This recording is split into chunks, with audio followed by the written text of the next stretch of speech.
জানি না তো তুমি এখানে কেন আসছো? তোমার স্বামী কি কর্ম করে না? তোমার স্বামী কর্ম করে, তোমাকে ভাত কাপড় দেয়, আর তুমি এখানে আসছো? তোমার কি লজ্জা করে না? ছেলে মেয়ে আছে? না, ছেলে মেয়ে না। এই মেয়ে লক খুলো, পারবো না ভাই। ফোনে লক খুলতে বলছি তোমাকে, ফোনে লক খুলো। আমরা ফোনে দেখবি তোমার নাম্বার দিবে না, ফাজলামি বেশি না তুমি। ফাজলামি করতেছে এখানে আমাদের সাথে। কি করবেন আপনি? আচ্ছা রাও,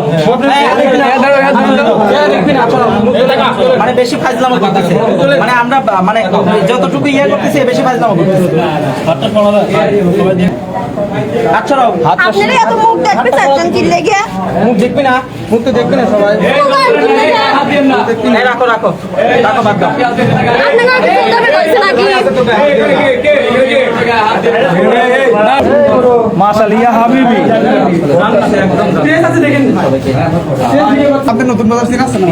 এত কিছু জিজ্ঞেস করতেছেন না ভাই, আমার বিয়ে হয়েছে কোথায় যাবেন নাকি শ্বশুর বাড়ি? হ্যাঁ যাবো, কথা বলো।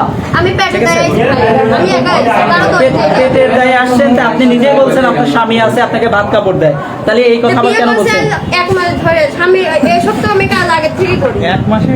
ও, এই কাজ আগে থেকেই করে, কিন্তু মেয়ে আছে সে বিয়ে হওয়ার আগে থেকেই এই অনৈতিক কাজগুলো করে, মানে এটা তো একটা অভ্যাস, কুকুরের যেমন অভ্যাস থাকে এদের এই অভ্যাসটা থেকেই গেছে, ঠিক আছে, অভ্যাসটা পরিবর্তন।